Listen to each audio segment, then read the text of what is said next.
So we're on the second day of 4-3. We did 4-3 the other last time I saw you in class, and we started this section. And I believe I had you guys all kind of stop and work on this by yourself or with a neighbor.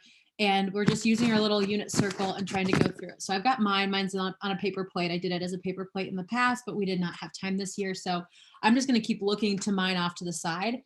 All of these are no calculator. So like if you're giving me answers that are decimals, that's not acceptable. We got to know these as fractions. We got to know them as radicals.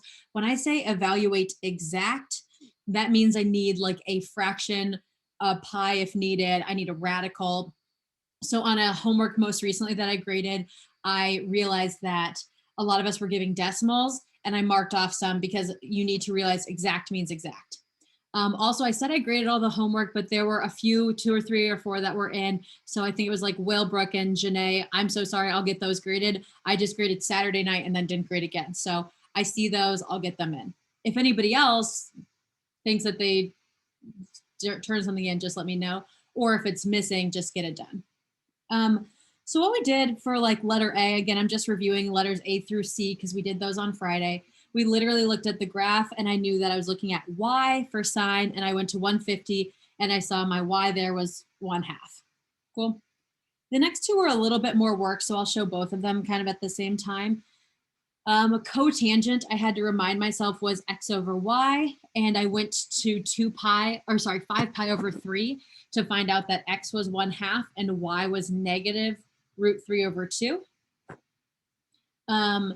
Once I was able to label those as x and y, I multiplied by the reciprocal. I rationalized. Remember when we do unit circles, we always rationalize. And so I multiplied by root 3 on top and bottom, and I got cotangent of 5 pi over 3 is negative root 3 over 3. Cosecant is similar, but remember cosecant goes with sine, and sine is y. So I did 1 over y, which was 1 over root 2 over 2. Some of you guys go directly to 2 over root 2. You guys do the flipping automatically, which is great. Just don't forget to rationalize it. We did this math like 3 times or 5 times on Friday or Thursday or whenever the last day I saw you was. And so you might remember as soon as we get 1 over root 2 over 2, then it becomes just radical 2. That's fine. You don't have to show me all this work if you don't want to. I just showed it again in case you were confused on how I got it. Anytime I have to do a secant or cosecant or cotangent, those, or tangent, actually, those take a little bit more work. So don't be afraid to show that all the way out. What I didn't show you before is that you can use like a triangle to kind of figure these out. So like I'm going to keep moving on, do some new ones. And if I can give you this other example, I will show it. So this next one says tangent of negative 240. We don't have a negative 240 anywhere, but we can go backwards 240. So if I think of it like a picture, I'm going to go backwards 240, which will lead me somewhere in quadrant 2. This is not exact because technically negative 240 would be a positive 120. So sorry, that's not exact. And if I'm looking at 120, if anyone was confused, I could do 360 minus 240 to get 120. I just did that in my head, sorry. I would go to my graph or go to my unit circle and look at where 120 is, and I would say, okay, tangent is y over x. And so my y at 120 is root 3 over 2, and my x is 1/2. And now I can simplify, solve, etc. Root 3 over 2 times 2 over 1, and I get root 3. The one thing I forgot carelessly was that the 1/2 should be negative, and so I should end up with a negative root 3. Now, eventually we're going to get to be at a place where we're not using our unit circle, and some people have a hard time just remembering, but they might remember like our values of our 30, 60, 90 triangle. So what you could do instead, you don't have to do it this method, and I'll even do it a different color so you know you don't have to do it this way, is I could draw my reference triangle and know that my theta is 60, and know that the general form of a 30, 60, 90 triangle goes 1, and then 2 for my hypotenuse and root 3 for the opposite. And tangent is opposite over adjacent, so it would be root 3 over negative 1. which simplifies down to just negative root 3. Either way is fine. I just like to put as many tools in your tool belt as possible. So you can just use your unit circle, or you can physically draw the triangle. Any questions so far? All right, let's keep rolling. The next one is cosine. So that means I'm going to look at my x of 7 pi over 6. Again, you can go straight to your unit circle. I'm going around. I see 7 pi over 6, and I see my x is negative root 3 over 2. That wasn't too hard. Again, if you want to, you can put it in your quadrant. I know 7 pi over 6 is somewhere in the third quadrant because it's a little bit more than 1 whole pi, but not too much more. The pi over 6, I've gotten used to knowing that those are the 30-degree angles, and I know 30 goes 1, root 3, and 2. And since I'm in the third quadrant, both of those would be negative. And again, cosine would be adjacent over hypotenuse. Literally the same example I just did. 2 different ways, same answer. Next one is secant of 5 pi over 4. We know secant goes with 1 over cosine, and cosine is the same thing as x, so 1 over x. So we just want to figure out what x is at 5 pi over 4. Some of you might already remember, oh, a pi over 4 is the 45s, and at 45, both the x and the y are root 2's over 2. If you're already thinking that, that's awesome. That's a good place to start being at, because we're going to have to know that eventually. So 1 over root 2 over 2. I do need to make sure if it's positive or negative. 5 pi over 4, my x is negative, so I got to remember that. And again, you maybe know exactly what it is because we've done this math several times. But if not, I'm doing 1 times 2 over negative root 2, which is 2 over negative root 2, which rationalize times by root 2 times by root 2. And I get negative 2 root 2 over 2. Just said 2 20,000 times. But one more step, I got to cancel those 2's out. So I just get negative radical 2.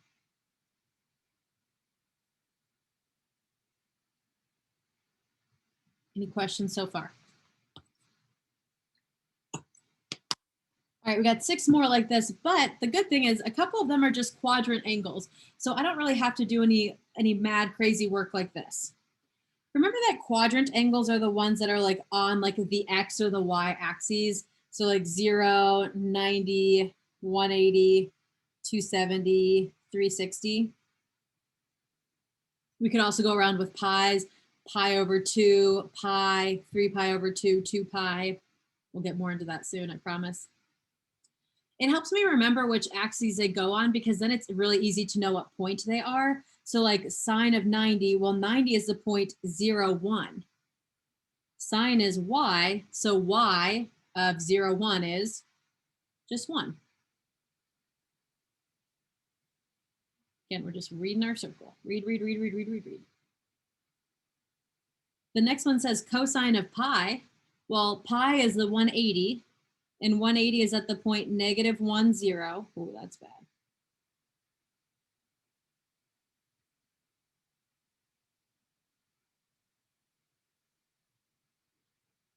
And so cosine or x at negative 1, 0 is negative 1.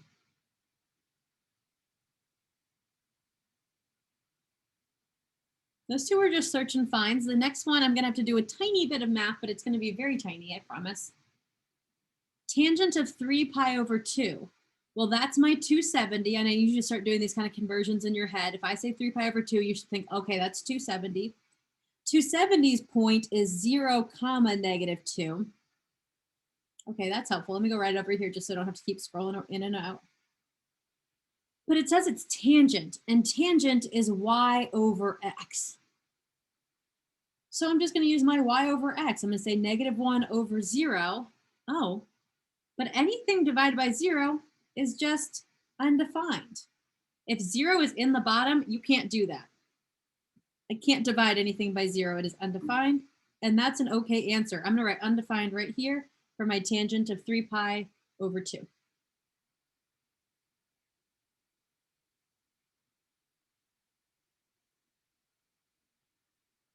Okay. Any questions so far? 3 more like this. Okay, I'm gonna keep rolling. Secant of negative pi over 2, I'm just gonna use the same picture I've been using. Negative pi over 2 means instead of going pi over 2 in this direction, I'm gonna go pi over 2 down and around, which means I'm just going to 270. So I'm back kind of at that 270 mark. My point there still hasn't changed. It's still 0, -1. And I'm gonna do secant, which we remember secant is 1 over cos or 1 over x.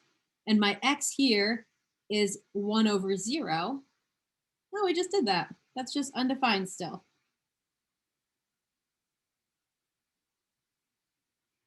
Any questions so far?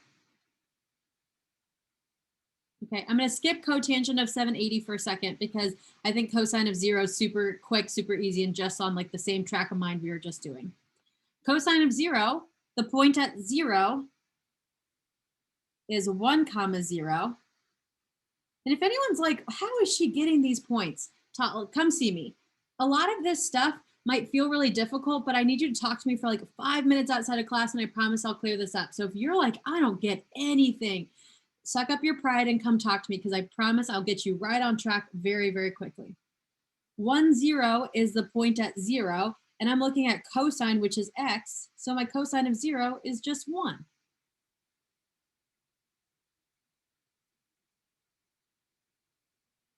Okay.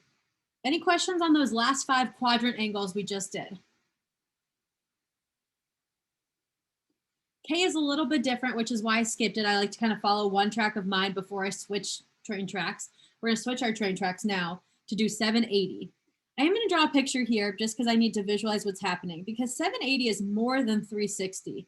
So it means I'm going around the circle at least once. Let's figure out how much is left after I go around the circle once, after I do 360. So minus 360 off and see where we're at. 0, 4, nope, I'm lied, 2, that's 4. So 420. 420 is bigger than 360, so I didn't just go around once, I went around twice. I have to go around a whole other time. So we're gonna do 420 minus 360, and that gives me 60. Oh, that's a normal number. I can do that. I can draw that. That's like here somewhere. And that's good enough. So I'm going to go around like that. Ooh, that was terrible. So I'm now looking at this 60-degree angle. That's 60. Got my little right angle in there. Again, you could draw your little shape just like we did over here. If that's something that you remember. A lot of us though, you guys are getting the unit circle and you're like, Miss White, I can't remember what the 60-30 triangle is. That's okay, but you have to know the unit circle side then. We're doing cotangent, which is going to be x over y. My x at 60 is 1/2, and my y at 60 is root 3 over 2. So I'm just going to multiply those together, do my rationalizing if need be, but 1/2 times 2 over root 3. And the 2's cancel, and I get 1 over root 3, which is just 3, or root 3 over 3.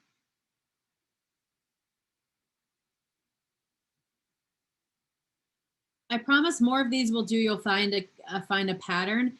Root 3 over 3 and root 3's are the tangent or the cotangents of 60 and 30. So like I just had to learn which one went where, and it never goes with the 45 degrees. So those are patterns that you can pick up. So if you're getting stressed out about not being able to use our unit circle, come talk to me because I can also come up with patterns and little tips and tricks to help you remember it, okay? All right, I think we're done with that page. Any questions on what we've done so far? All right, flip your page over. Let's actually skip number 6. I think number 7 will go better first, and then we'll come back and do number 6. There's a lot of space here. We don't need half the space that's given for us. It says find all values of theta that satisfy the following degree and radian. So we need to list the degree and the radian for each value that works. So cosine theta equals -1/2. Normally we're not finding theta, but if you recognize these, -1/2, root 3 over 2, 1, 1, those are numbers that we've been using a lot with our unit circle. So it's going to be one of the unit circle reference angles that we've been using, okay? Remember, have I talked about this yet today? No, I haven't talked about it yet with you, but I'm about to talk about it a bunch for the rest of class. Remember on Friday or Thursday or whenever the last day I saw you was, I taught you about all students take calculus. All students take calculus. That is my little mnemonic, my little shortcut to tell what's positive in each quadrant. So in quadrant 1, all of the trig functions are positive. In quadrant 2, only sine is positive. But since sine is positive, also cosecant, because those go together. In quadrant 3, only tangent is positive, and thus cotangent. And then last in the 4th one, only cosine is positive, and thus secant. So what we're doing is we're about to go, I'm just giving us one piece of information, and we're going to decide what quadrant it is, and then which angle it must be because we've narrowed down the quadrants. So cosine theta equals -1/2. Okay, let's think about it. Cosine is negative. Cosine is positive, I know for sure, in quadrant 4 and in quadrant 1. I know that's where cosine is positive. So that means that cosine has to be negative in the other 2 quadrants. So cosine is negative in quadrant 2 and quadrant 4. I kind of went backwards because I think it's easier to think about positive and the big, okay, well, it's not positive, what is it? So it's in quadrants 2 and 3 is where cosine is negative. And I'm going to go over to my little unit circle and find where cosine is -1/2. So I'm going to go to where cosine is -1/2. That means I'm looking at my x's in quadrants 2 and 3. Quadrants 2 and 3. And my x value is -1/2 at, oh, it's -1/2 at 120. You see it there? And the 120 is 2 pi over 3. Now I'm going to go to quadrant 3, and it's -1/2 at 240, which is 4 pi over 3.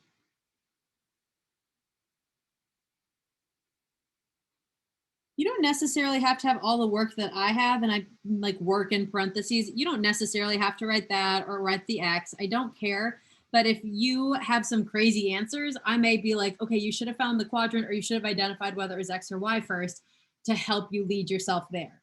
Not necessary steps, but might be important to help you stair step your way up. Okay, we're gonna do it very similar for the next one. It says sine of theta equals √3/2. So I'm going to ask us, what quadrants is sine positive?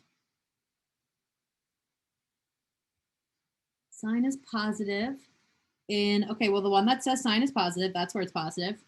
And then it's also positive where they're all positive. So in the A. That means I'm looking for where my sine or my y is √3/2 in quadrants 1 and quadrant 2. So take a second, look, see if you can find it. I'm looking at my graph. In quadrant 1, I see y is √3/2 at 60, which is also known as pi over 3. In quadrant 2, sine is √3/2 at, oh, we just wrote this one, 120. And 2 pi over 3.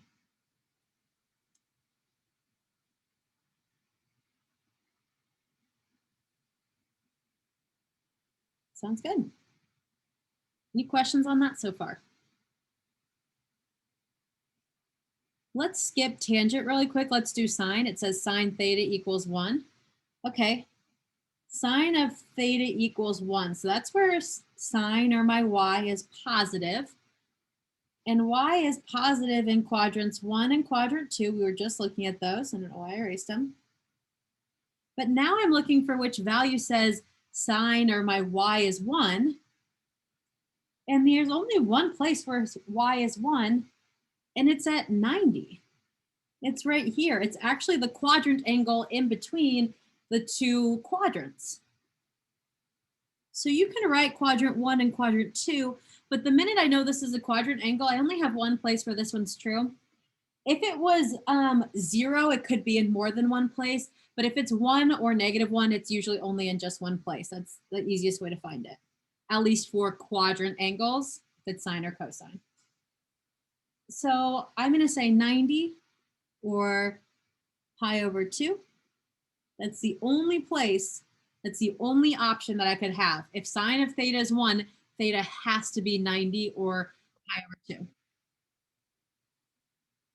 Oh, what's happening? I'm losing kids like flies today. Hope they come back.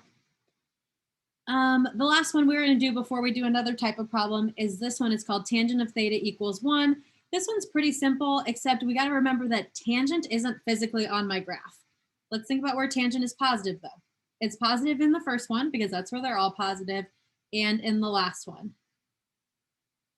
Or not the last one, sorry, the third one. I don't know why I said the last one. It's in the third one. So I'm looking at quadrants 1 and quadrants 3. Now, there's nowhere on here that I'm going to see where tangent is 1, but I have to remember that tangent is the same thing as y over x. And so if y over x is equal to 1, then that means y and x must be the same number. The only way to divide and get 1 is if you have one number over itself. Same number, same number, same number, same number, same number. Same number, same number all the time. The only place that we have the same number for both x and y is at a 45-degree angle. So I'm looking for what the 45-degree angle is in quadrants 1 and 3. You can also remind yourself that it's root 2 over 2 divided by root 2 over 2. And if we had to work backwards, we could. We'd be like, okay, yeah, root 2 over 2 times 2 over root 2. Those all cancel, blah, blah, blah. I get 1. But it's easier and quicker if we can automatically remember that it goes straight to the same number, which is root 2 over 2. So my answer here is 45 degrees and pi over 4 because those two go together. And then I'm going to go down and find my 45 degree in quadrant 3, which should be 225 and 5 pi over 4.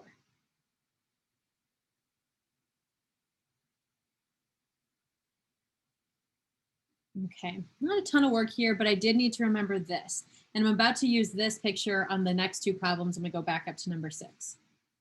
Any questions or concerns on number 7? All right.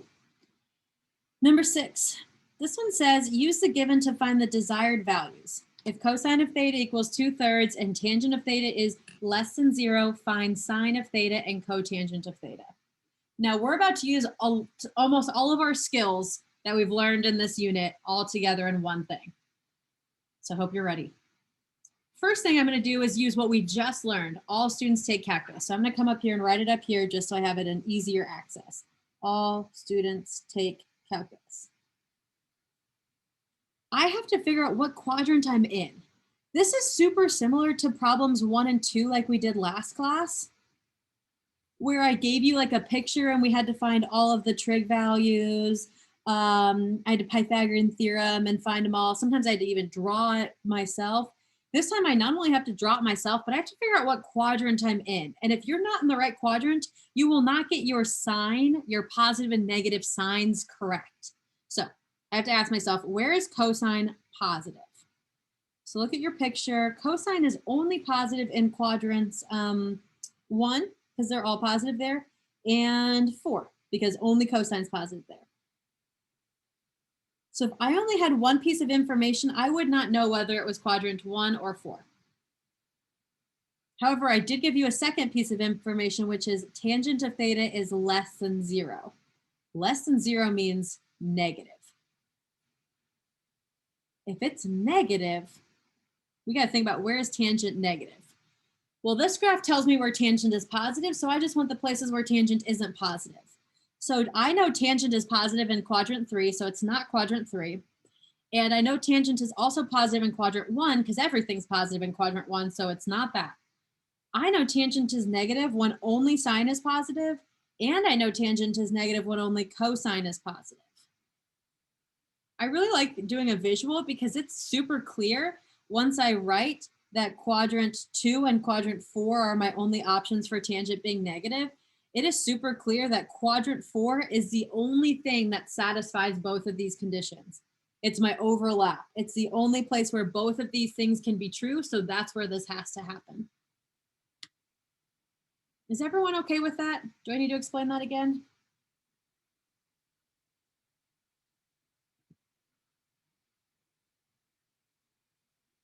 Make sure to tell me if you think I'm acting crazy. If I needed to say it again, I'd be happy to. But if you guys all believe me and we're going to just lemming jump off this bridge together, we're going to draw a picture in quadrant 4.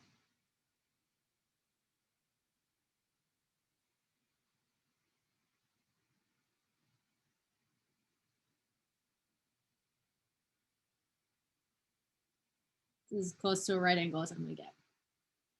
Quadrant 4. I've got my theta down here. I've got my right angle. I know that's my opposite. That's my adjacent. That's my hypotenuse. The reason I wrote that is now I actually got to fill in my numbers. This is similar to the ones where I told you that we were at the point like something comma something and we had to fill in a horizontal length and a vertical length. This time I kind of told you those pieces, but I told them to you as a trig function. I told you cosine is 2/3. Well, we have to remember that cosine is adjacent over hypotenuse. And so I'm going to go label my adjacent side as 2 and my hypotenuse side as 3.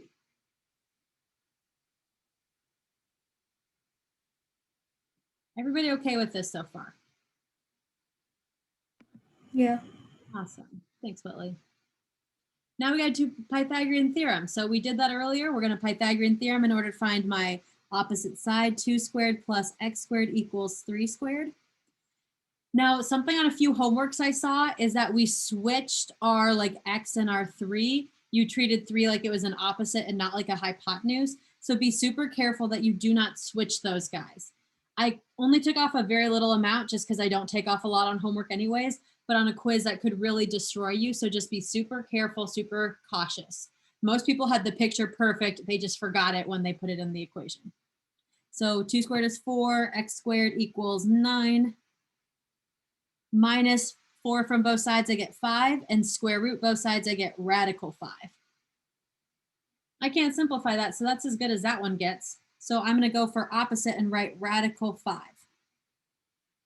However, it's not positive radical 5. I'm in quadrant 4, which means that my vertical distance is negative. I went down to go to this point right here. So it's not positive root 5, it's negative root 5. Last week I made a big deal about how the hypotenuse is always positive. I'm not changing that. What I am changing though is if you're finding other sides, you need to think for a second and stop and say, okay, is it positive or is it negative based on the situation I'm in? This situation, I'm in quadrant 4, that vertical distance is negative.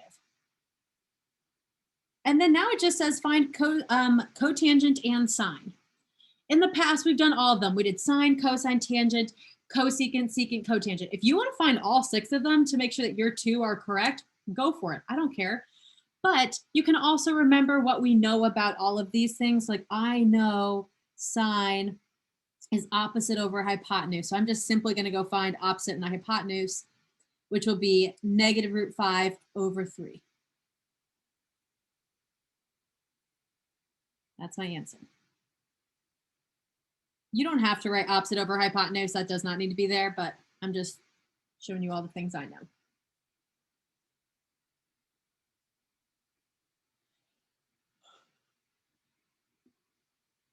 Now I got to do cosine theta.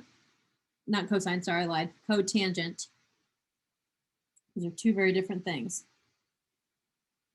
You can remember that cotangent is 1 over tangent, or it's x over y. But the most valuable element I think is in this place is if tangent is opposite over adjacent, then cotangent is adjacent over opposite. And so we're going to go write that down. Adjacent is 2, opposite is negative root 5.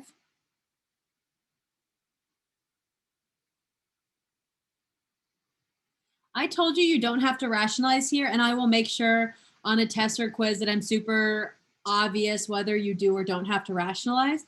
But on your homework, a lot of you guys already rationalized, which is cool. So I would go ahead and just make this negative 2 root 5/5.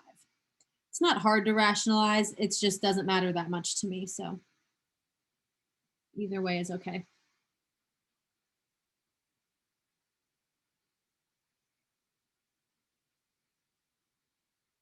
All right. Any questions on that one? Part B is very similar to this. So I want you to go ahead and try and figure out what quadrant we're in. So think about sine is positive in which quadrants, cosine is less than 0 in which quadrants, and which one do they overlap in? I'll join you in a second.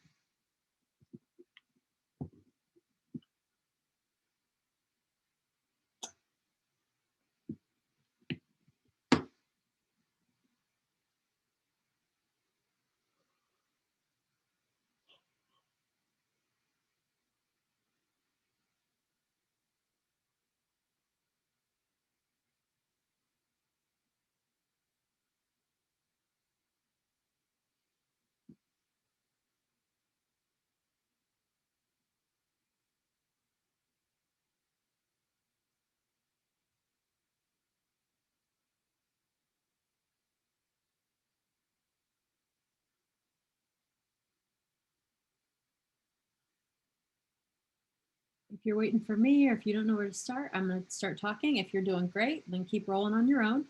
Sine is positive in quadrants 2 and 1, all and sine, 2 and 1, 1 and 2. Cosine is less than 0, which means it's negative in not 1. Oh, I don't know where I said. It's not 1 because that's where they're all positive, and it's not 4 because that's where cosine's positive. So it's negative in 3 and 2. And now my overlap is in 2.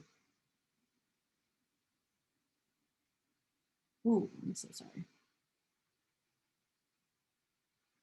So both sine is positive and cosine is negative in quadrant 2. So that's where I'm going to draw my picture. I remember that sine is opposite over hypotenuse. So as I draw my little triangle,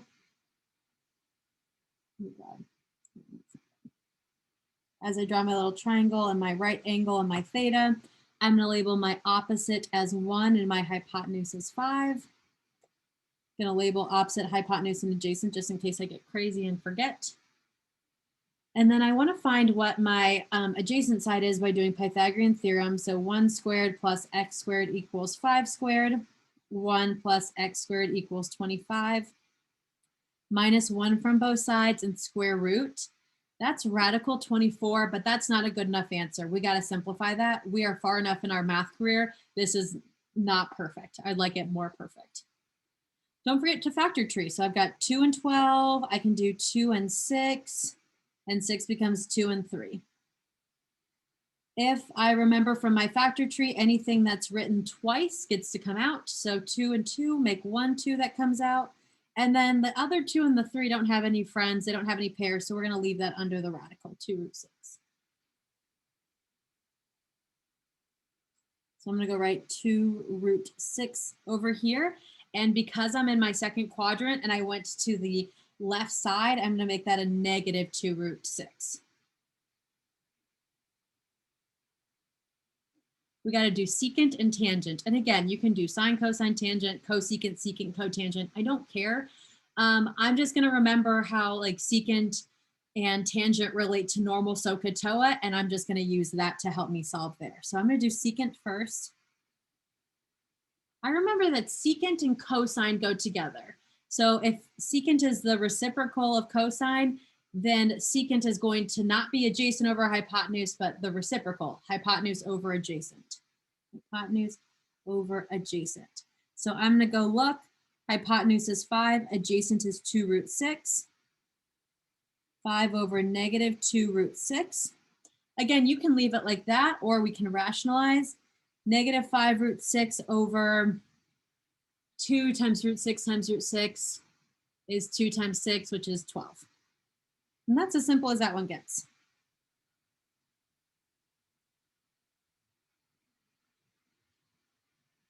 Am I moving too fast, or are we doing okay? Can you move it over a little bit, please? Like that? Thank you. You're welcome. I'm also going to do tangent, which we know is opposite over adjacent. And so I can just look back at my picture. Opposite is 1, adjacent is negative 2 root 6. And again, you can rationalize that. It'll be negative root 6 over 12.